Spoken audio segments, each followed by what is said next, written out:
Olá, boa noite. Estamos começando mais uma live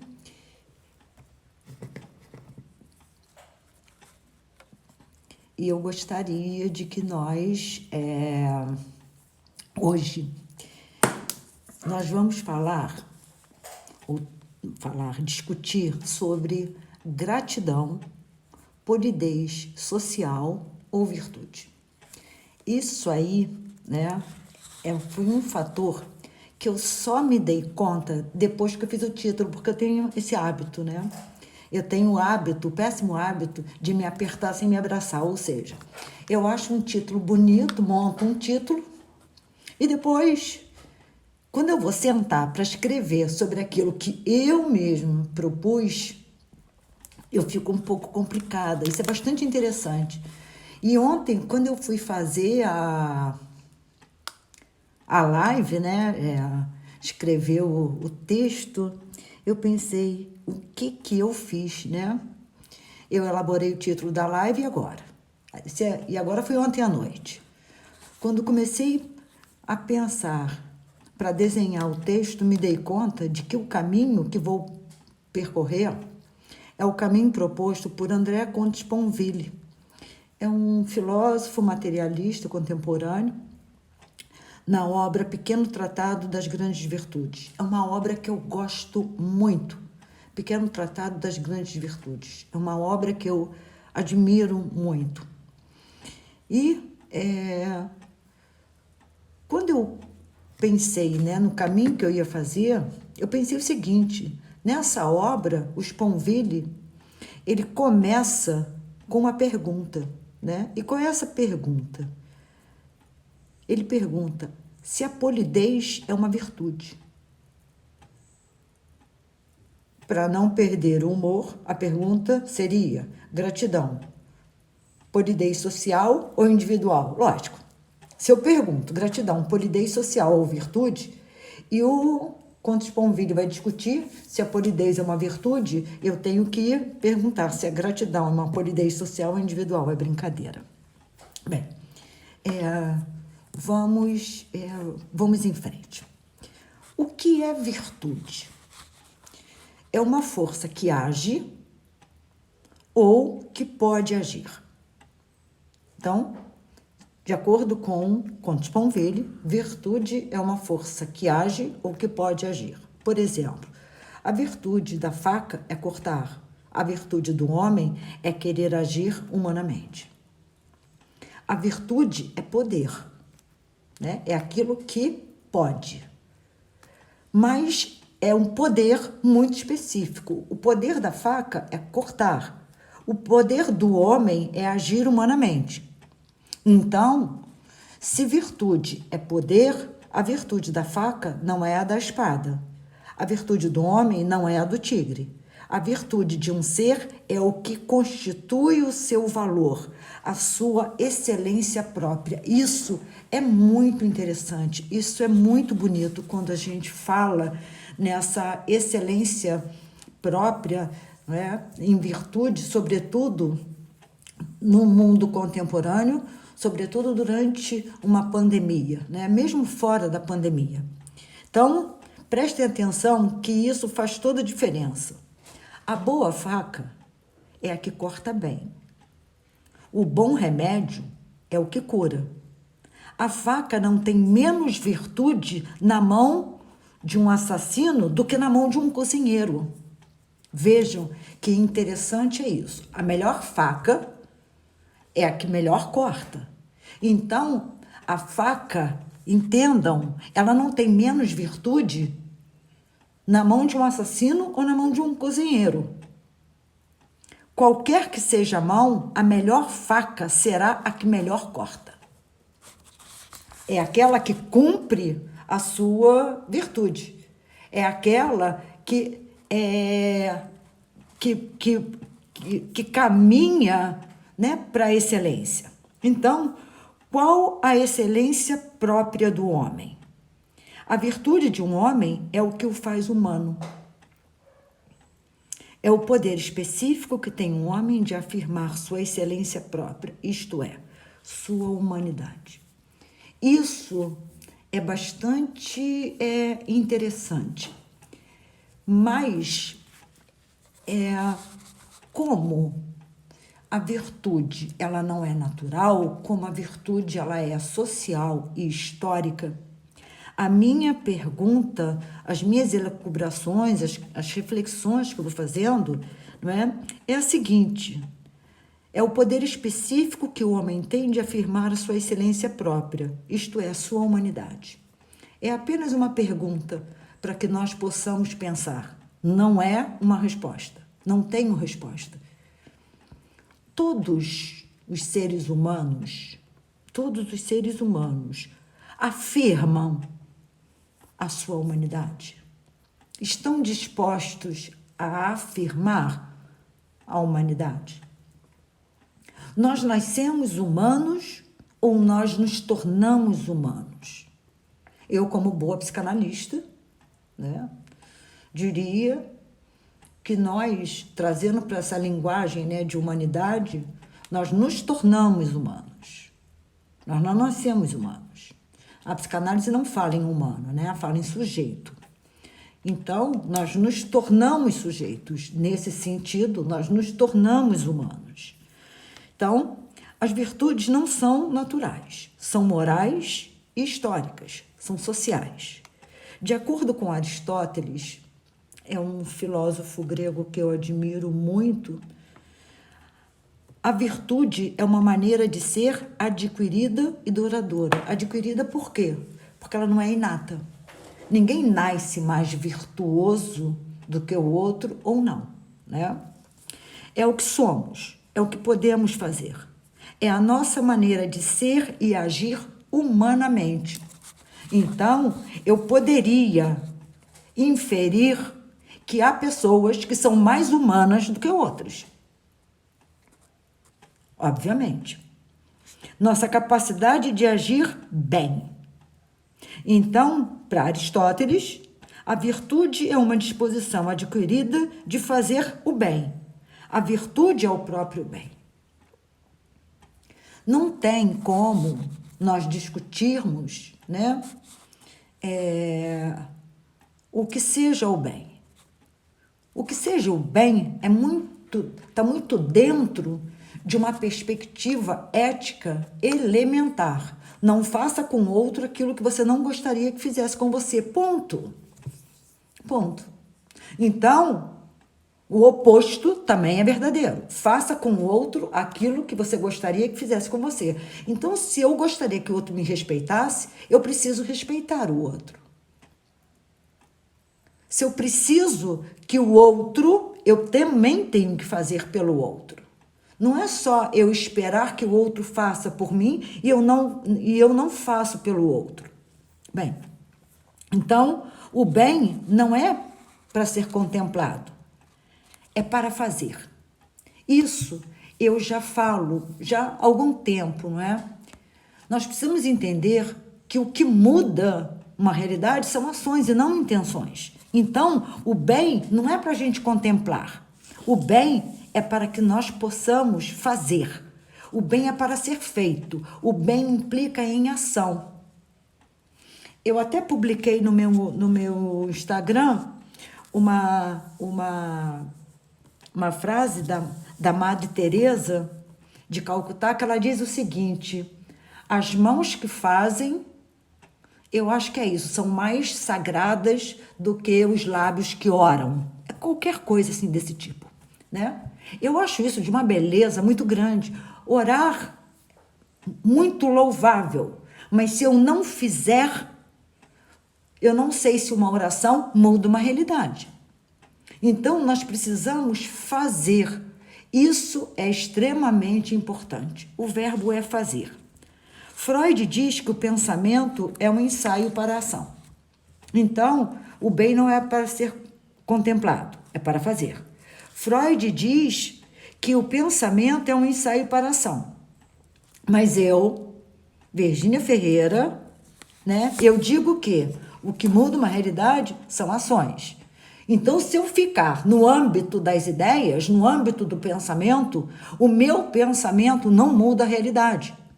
Esse negócio de Uri Geller, né, entortar garfo, faca, sei lá o quê, com a força do pensamento, vamos deixar isso para os pensamentos mágicos. Porque se nós não colocarmos os nossos pensamentos, as nossas intenções, não transformarmos em ações, nós não caminhamos, não há movimento.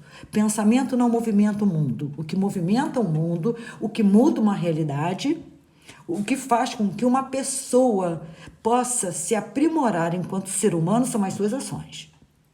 Bem, então o verbo é agir. A virtude é o esforço para se portar bem, que define o bem nesse próprio esforço. Então, cada vez que nós nos esforçamos de fato para agir bem, nós já estamos caminhando. Isso é extremamente importante, que nós possamos nos esforçar para isso. A virtude seria os valores morais vividos em atos.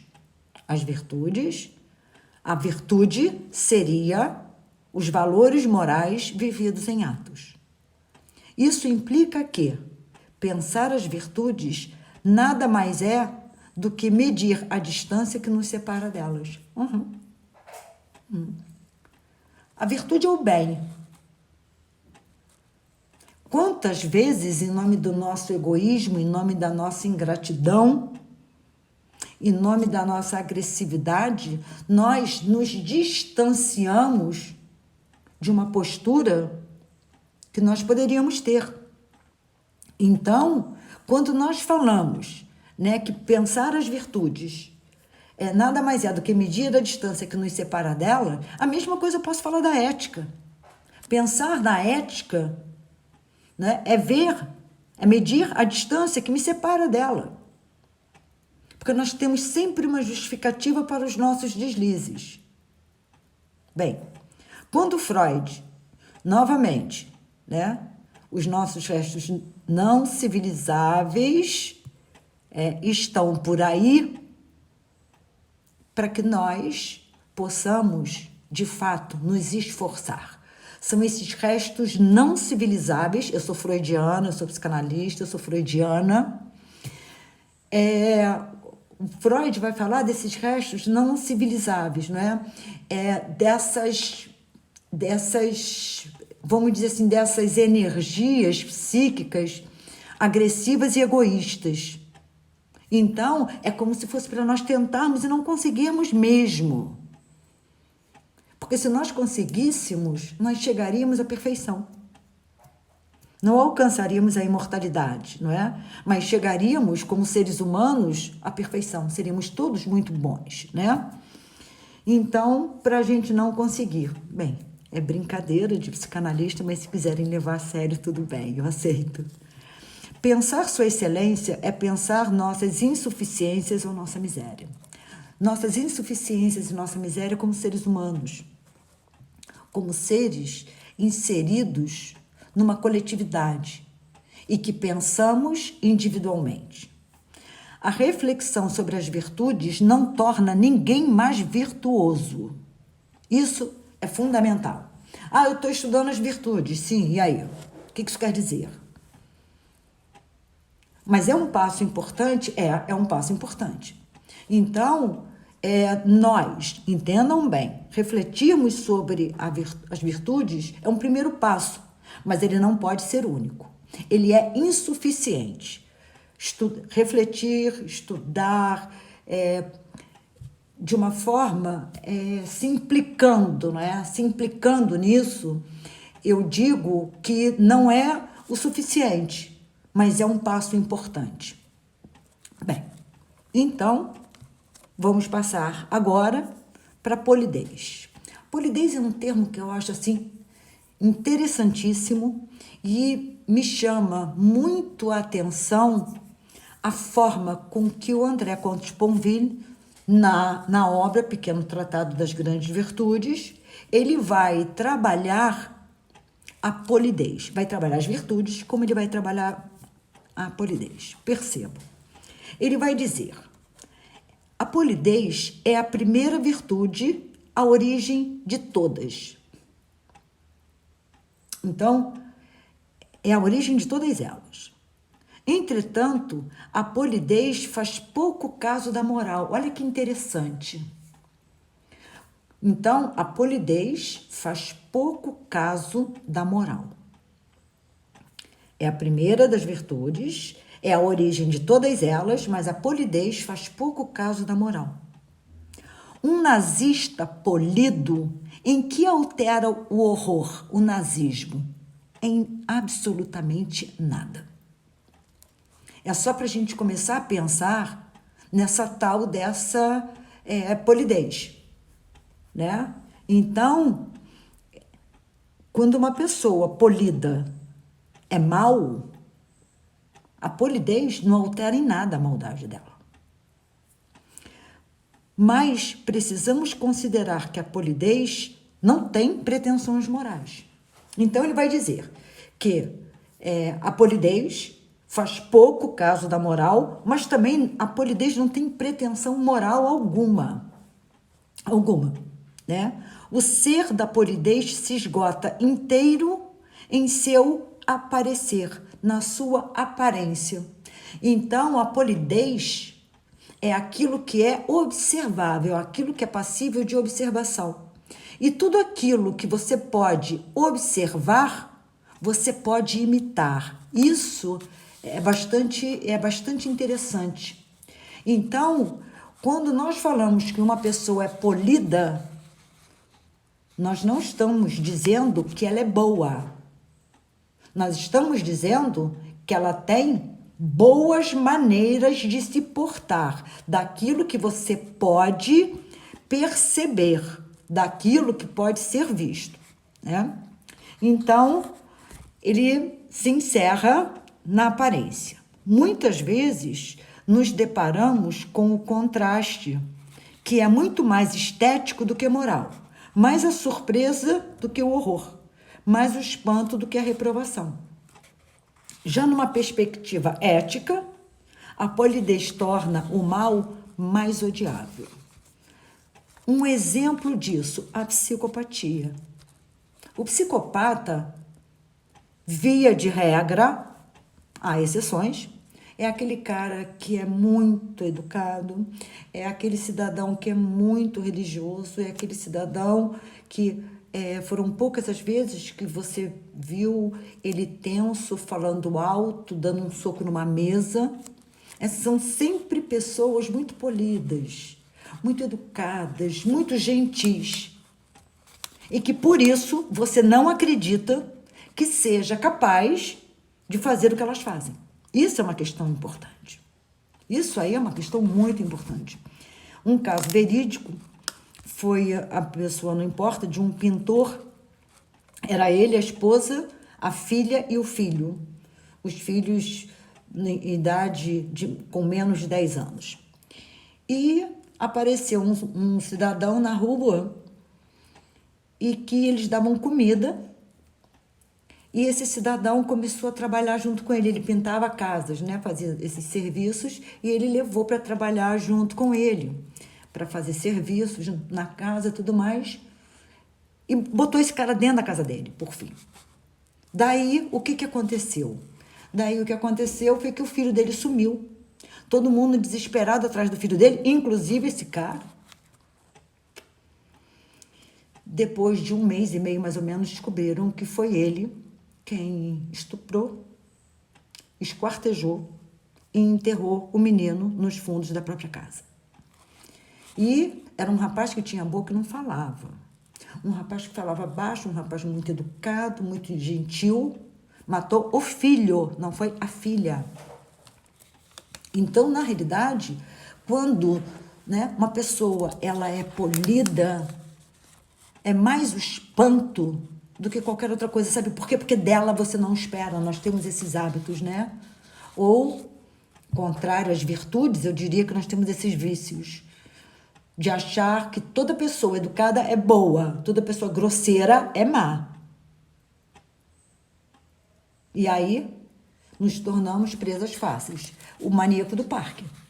O marido do parque, ele fala baixo. Ele é um cara tranquilo. Ele esteve por muitos anos internado no Hospital de Custódia e Tratamento Henrique Roxo, em Niterói. Um cara que fala baixo, um cara tranquilo. Vejam o que ele fez. E sabe qual é o mais grave? O mais grave é que esse cidadão recebia dezenas de cartas diariamente de mulheres pedindo ele em casamento. Por mais absurdo que isso possa parecer. E ele é casado hoje com uma promotora. Bem, vamos continuar, né? Já numa perspectiva ética, a polidez torna o mal mais odiável, vide a psicopatia, porque denota nele uma educação sem a qual sua maldade de alguma maneira seria desculpável. Por quê? Em função desse hábito. E que hábito é esse que nós temos? O sujeito é grosseirão, é mal-humorado, então espancou a mulher, você diz, também é um grosseirão. Agora, se o cara é educado, você diz, nossa, é um espanto, né? É um espanto que você fica. É o espanto que a gente fica. Bem, o canalha polido não é uma fera, não é um selvagem, não é um bruto. Ao contrário, é civilizado, educado, bem criado e, por isso, não tem desculpa. Por que não tem desculpa? Como é que você diz assim, nossa, o cara tão educado, tão civilizado, como é que fez isso? Quem pode dizer se o grosseirão é mau ou apenas mal educado? Então, nós confundimos isso. Isso vem, né, de geração para geração. O cara culto, né, mais do que culto, né? O cara bem educado, o cara polido, a pessoa polida, nós achamos que ela é boa. O grosseirão, nós achamos que ele é mau. Ele é mau ou ele é mal educado? Ele é mau. Ele é mau com U ou ele é mal com L educado? É uma pergunta.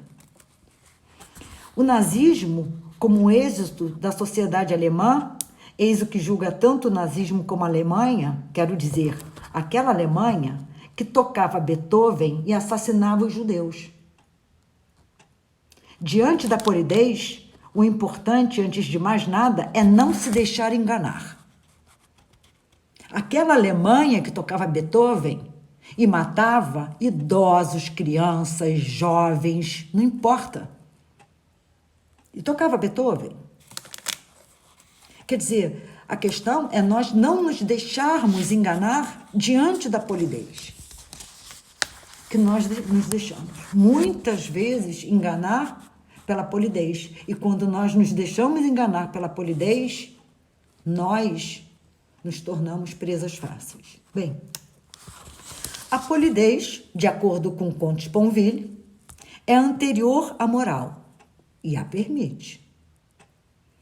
De acordo com Aristóteles, as disposições morais provêm de atos que lhes são semelhantes. A polidez é essa aparência de virtude de que as virtudes provêm. Só para vocês terem uma ideia, rapidamente, eu acho que, só para esclarecer, o Comte Sponville vai falar sobre isso com uma tranquilidade muito grande. Ele é muito claro na forma de falar. Ele diz o seguinte, uma criança de 5 anos, ela não faz determinadas coisas, não é por uma questão moral, é por obediência. Aí você chega e diz assim, nossa, sua filha é tão educada. Ela não sabe por que ela não pode falar alto, ela não sabe por que ela não pode falar palavrão, são as proibições. Então, ela não faz, não é porque ela sabe que aquilo ali não pode ser feito porque os valores morais, etc, etc. Ela não faz porque você, ao educá-la, num primeiro momento, você diz para ela, você não pode falar palavrão, você não pode morder o seu amiguinho, você não pode andar mais só de calcinha, você não pode, é proibido, você não pode. Então, num primeiro momento, são as proibições e a obediência. é a aparência. Num segundo momento, com a introjeção desses valores, é que ela vai partir para uma postura moral, tá? Então, por isso é que a polidez é aparência, porque a polidez pode não corresponder aos seus costumes, pode não corresponder aos seus valores, pode não corresponder, né, àquilo que você acredita.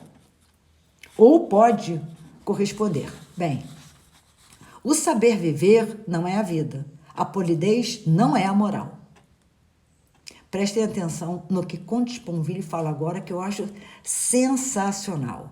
A polidez é uma pequena coisa que prepara grandes coisas. É um ritual sem Deus, um cerimonial sem culto. A polidez não é tudo, é quase nada, mas um homem também é quase um animal. Eu digo misericórdia, né? Que cidadão é esse, né? Como é que ele fala dessa maneira? E é fato. E é fato. Cada um de nós é que sabe de si. Cada um de nós é que sabe quando é que agimos bem por convicção e quando é que agimos bem por dever.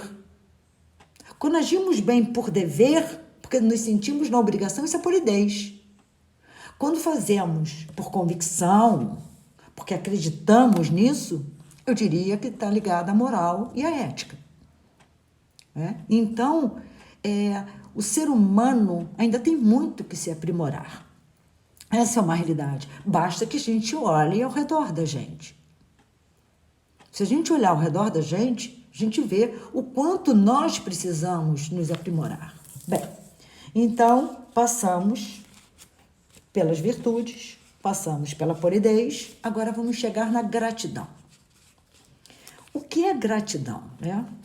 De acordo com o nosso filósofo contemporâneo, materialista, André Comte Sponville, no livro O Pequeno Tratado das Grandes Virtudes, leiam esse livro é lindo de se ler, é fácil de se ler, assim, o André Comte Sponville é uma coisa assim de outro mundo. Ele tem um livro chamado A Felicidade, Desesperadamente, ponto. Que ele vai dizer que nós só somos felizes quando nós perdemos a esperança. Por quê? Porque quando nós perdemos a esperança, nós vamos à ação. Esperança é do verbo esperar. Então, se eu espero aquilo que está dentro das minhas possibilidades de fazer, eu não sou feliz. Eu preciso ter esperança quanto àquilo que está para além do meu alcance. Eu tenho esperança que amanhã não chova. Eu tenho esperança que... Então, na realidade, o que a gente tem? A gente tem o seguinte, a gente precisa perder a esperança, a gente precisa ir à ação. Bem, então, de acordo com o Comte Sponville, a gratidão é a mais agradável das virtudes. A gratidão, de acordo com Sponville, é um mistério. Não pelo prazer que temos com ela, mas pelo obstáculo que com ela vencemos. Que obstáculo é esse? É o egoísmo. É o egoísmo. Não é a ingratidão. Não é a falta de generosidade. Não é Comte Sponville que diz, né? Que é mais pelo obstáculo que vencemos com ela. Eu digo, o nosso egoísmo. Nós somos egoístas. Nós precisamos ter consciência disso. Eu canso de dizer isso para os meus alunos em bioética. Senhores, nós somos egoístas. Professora, não somos egoístas nos mínimos detalhes. Você está à mesa, saiu com amigos, né? Saímos da quarentena, você saiu com amigos. Aí tem 6 pessoas sentadas ali ao redor da mesa. Pediram uma isca de frango, já perceberam que eu gosto, né? Pediram uma isca de frango. Quando a isca de frango chega, todo mundo vai para pegar o seu, para não ficar sem. Quando você vai a um supermercado, sabe o que você faz? Você procura o prazo de validade mais longo. O certo seria você pegar aquele que está com prazo de validade mais próximo, porque você vai chegar em casa e vai utilizar.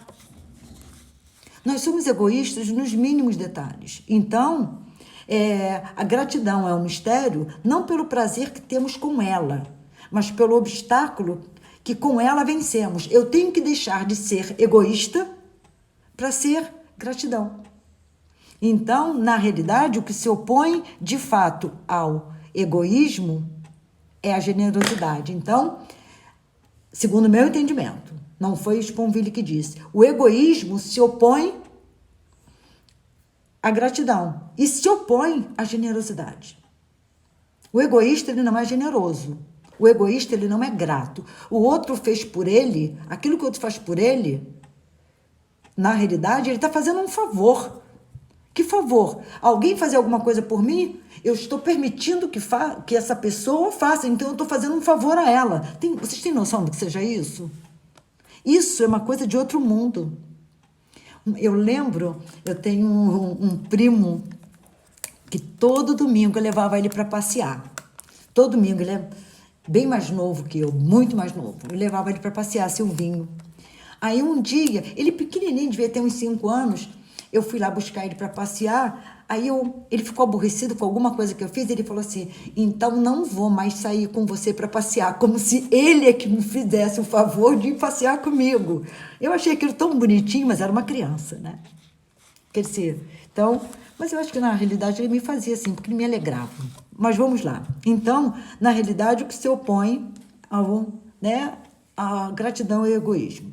A gratidão é a partilha. A gratidão é amor. A paixão é uma coisa, o amor é outra. A paixão é ação. Perdão. A paixão é passividade. Né? Você é que é o objeto. No amor é ação. Então, na realidade, a gratidão é amor. É uma alegria que acompanha a ideia de sua causa. Ou, como diria Spinoza, eu adoro esse filósofo, quando eu comecei a fazer o doutorado em filosofia, a minha tese de doutoramento era em Spinoza, né? Como diria Spinoza, quando essa causa é a generosidade do outro, ou sua coragem, ou seu amor. Eu acho isso de uma beleza, assim, muito, muito grande, né? Como não agradecer ao sol por existir? A vida, as flores, os passarinhos. Nenhuma alegria seria possível para mim sem o resto do universo. Spinoza diz, né? Quer dizer, com as minhas palavras eu estou dizendo aquilo que Spinoza diz. Nenhuma alegria seria possível para mim sem o resto do universo. É nisso que toda alegria puramente interior e reflexiva tem uma causa externa. Olha que bonito, né? Que é o universo. Então, apesar da alegria, né, ser puramente interior e reflexiva, ela tem uma causa externa, que é o universo.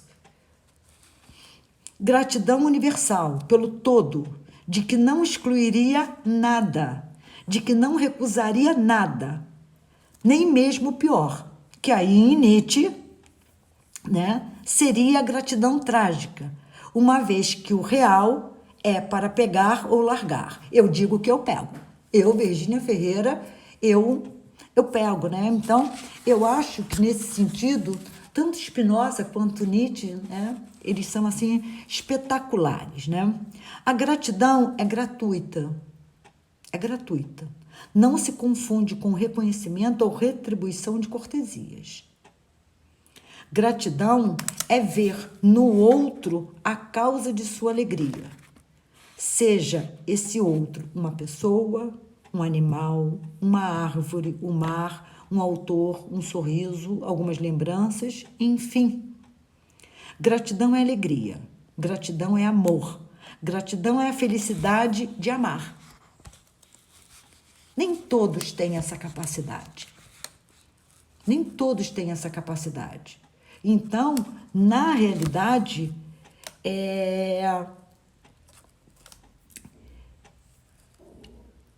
eu poderia dizer a vocês, sem medo de errar, que na realidade, eu sou uma pessoa feliz. Eu agradeço, né?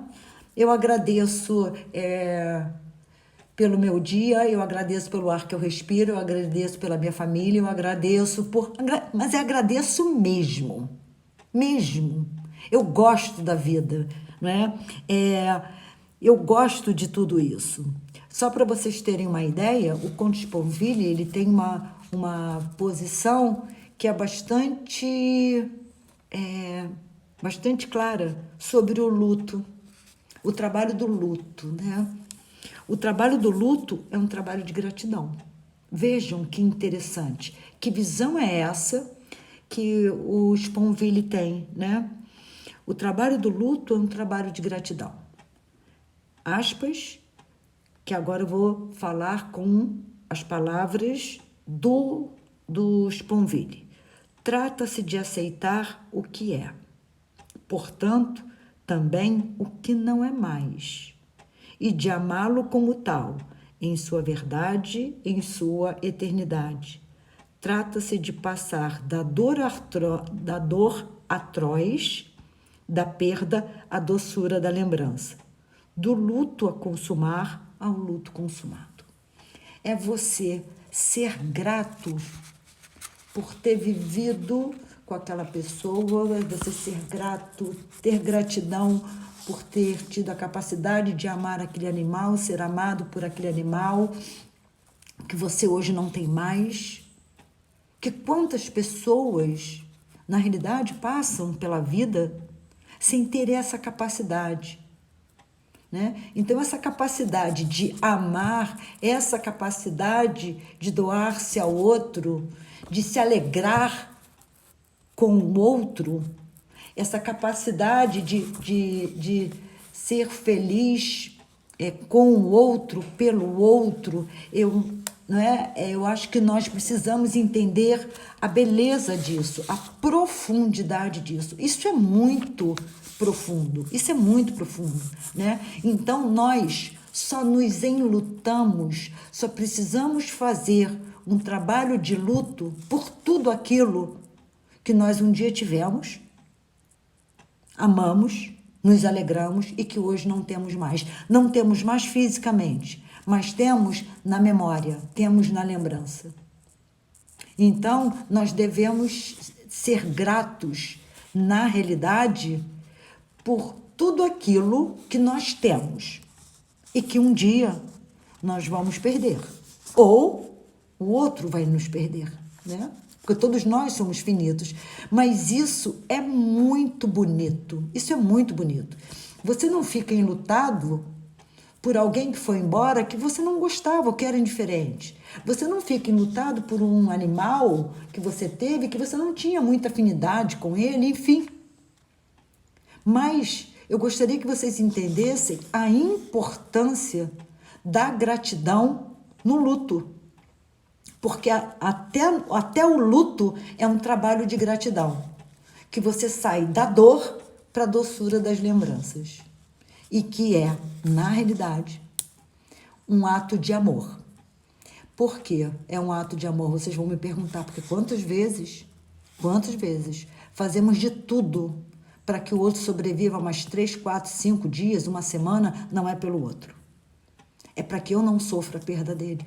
Então, sempre que nós vamos tomar uma decisão, nós temos que tomar baseados no outro, naquilo que faz bem ao outro, não em nós. Porque o nosso egoísmo, ele nos atrapalha muito. Isso em bioética é chamado de distanásia. O que é distanásia? É você prorrogar a morte do outro. Então, o outro está ali em sofrimento, em cima de uma cama, com dor, sem possibilidade de restituição a uma qualidade de vida, e você está fazendo tudo para que ele dure mais um dia, mas pelo menos mais um dia, para que você não sofra. E ele? Então, nós precisamos pensar mais. antes de agir. E sempre eu ensino para os meus alunos, né? Vamos deixar o nosso egoísmo de lado para que a gente possa agir em função da gente e do outro. Isso eu acho muito bonito. Bem, então, gratidão é alegria, gratidão é amor. Mas como assim na contemporaneidade, alegria, amor, enfim, né? Esses sentimentos. De acordo com Donskis, quem é Donskis? Donskis é o autor de um livro, Leônidas Donskis, junto com, saiu ao contrário, né? Com Zygmunt Bauman, Mal Líquido, né? O nome do livro é Mal Líquido, Vivendo no Mundo Sem Alternativas. Esse livro é uma preciosidade. Eu sugiro que vocês, se possível, leiam. É um livro muito interessante. Então, como a gente pensar em alegria, em gratidão, em amor, num mundo como o nosso? Num mundo em que passamos do ser para o ter, e do ter bens para ter visibilidade. Né? Nós precisamos ter visibilidade. Então, nós temos aí, hoje, estamos numa pandemia. Né? As pessoas estão aí, né, em desespero, algumas aí inaugurando um sofrimento psíquico ou manifestando um sofrimento psíquico já latente, que a pandemia só aumentou. Enfim, como nós falarmos disso, né? Então, de acordo com Donskis, vivemos num mundo sem alternativas. É um mundo que propõe uma realidade única e que rotula de lunáticos, ou, na melhor das hipóteses, excêntricos, todos aqueles que acreditam na existência de uma alternativa para tudo.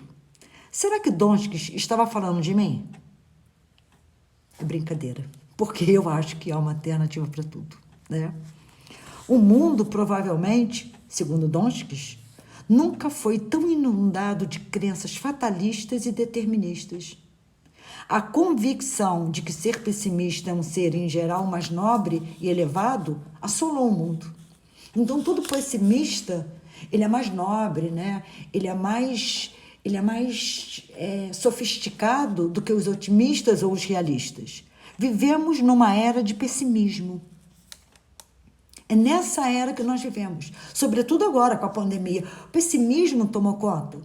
E estamos todos nós vivos, comendo, bebendo, tomando banho dentro das nossas casas, saindo, comendo do bom e do melhor, lendo nossos livros, dançando, ouvindo música.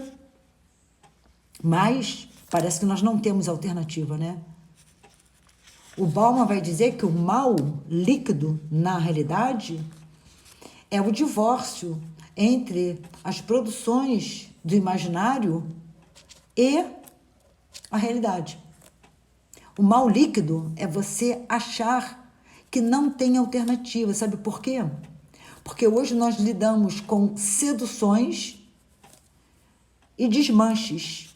Seduções e desmanches. Nada hoje se fixa. Por isso o mal, ele é líquido. Então, você está sempre correndo atrás e não vai alcançar nunca. É muito interessante isso. Bem, se vivemos numa era do pessimismo, não implica que todos tenham a mesma postura diante de si mesmo e diante do mundo. Eu não tenho esse pessimismo e me alegro em não tê-lo. É necessário ter uma postura realista e não alienada. Eu não nego a pandemia, eu não nego os riscos, mas também não nego que eu estou bem, não nego que eu continuo trabalhando, não nego a existência da minha família, não nego, não, em absoluto, em absoluto. Então, eu não tenho esse pessimismo e me alegro em não tê-lo. É necessário ter uma postura realista, procurar interpretar os fatos sem antecipações e refletir sobre eles ou sobre cada um de nós em relação a ele. Isso é importante. O que a pandemia está causando em mim? O que é a pandemia? Tudo são interpretações. Então, o que é a pandemia? Não é porque toda a comunidade está se tornando um rinoceronte, e aí o rinoceronte é uma peça belíssima em que todos de uma comunidade começam a se tornar rinocerontes e um só não se torna, né? É muito interessante. Isso é para a próxima live com a professora Vera Ruth Werneck, né? Que ela volta para a gente falar sobre isso, né? Então, não é porque toda a comunidade está se tornando um rinoceronte que eu tenho que me tornar também. Como assim? Como assim? Por que eu vou seguir o rebanho?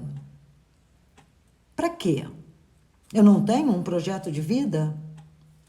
Sou grata e alegre por ser humana, por amar a humanidade, os animais, a natureza viva, a natureza morta, em movimento numa obra de arte, enfim, como diz Mercedes Sosa, graças à vida. Bem, e quanto à pergunta que é o título da live, gratidão, polidez social ou virtude? Vocês juram, gente, que eu ainda tenho que saber, ainda tenho que responder isso? Brincadeira, né, não? Bem, para mim, Virgínia Ferreira, a gratidão, para mim, é uma virtude. Toda virtude é social e histórica. Ela não é natural. Então, toda virtude é social e histórica. Não é natural. Como a polidez também não é natural. Assim, a gratidão, para mim, mais do que uma virtude, é um sentimento que aprimora a pessoa humana, que nos torna mais humanos. Para mim, isso é a gratidão. É um sentimento que nos torna mais humanos, que me aprimora enquanto pessoa humana. Então, que possamos nos utilizar desse sentimento com mais frequência.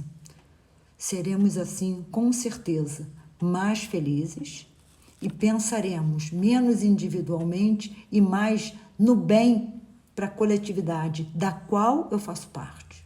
No bem para a humanidade, da qual eu faço parte.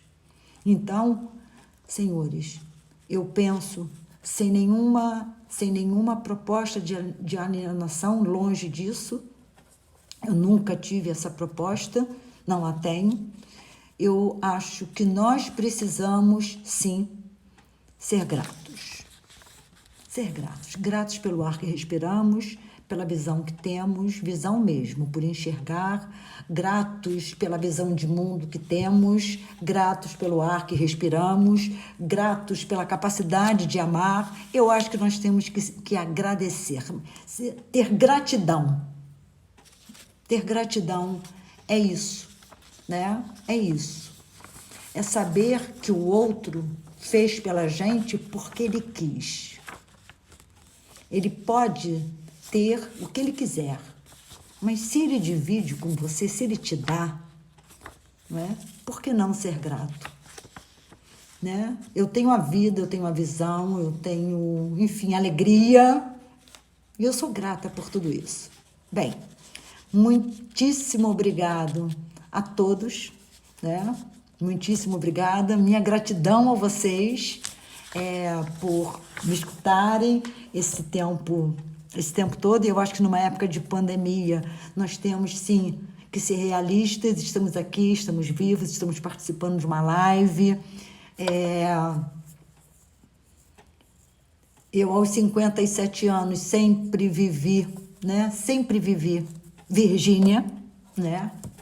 Eu nunca tentei me transformar naquilo que eu não sou, nunca tentei fazer alguma coisa para agradar alguém, então eu sempre fui como eu sou, né? E eu acho que isso é uma realização, eu acho que isso é muito bom, eu pelo menos acho isso. Bem, tem uma notícia para vocês, né? É a seguinte, nós teremos, no mês de agosto, 5 lives, né? Tirando a de hoje, nós temos 4. Então, na próxima, nós temos uma convidada. Na outra, no dia 10, nós temos como professora convidada a professora Vera Ruth Werneck. No dia 17, nós temos como convidada a professora Vera, ela é doutora em filosofia. Nós temos a professora Regina, eu não sei pronunciar o sobrenome dela, não perguntei a ela ainda como é que se pronuncia, então eu vou falar como se lê, Schopke, eu acho, não deve ser isso, mas eu estou lendo como está escrito, né, a brasileirada. Ela é PhD em filosofia. No dia 24, nós teremos a professora Cíntia Chung, doutora em educação, e no dia 31, nós teremos a professora Caroline Dias Ferreira, doutoranda em saúde coletiva. Então, na realidade, nós vamos fazer essas lives, e no mês de setembro, eu estava pensando em fazer uma live sobre o egoísmo. Eu acho que a gente precisa falar sobre isso, mas não sei, vamos pensar ainda. Vamos pensar nesse mês, e aí o próximo nós vamos pensando. Um excelente fim de noite, uma excelente semana para todos vocês. Tchau, gente. Peraí.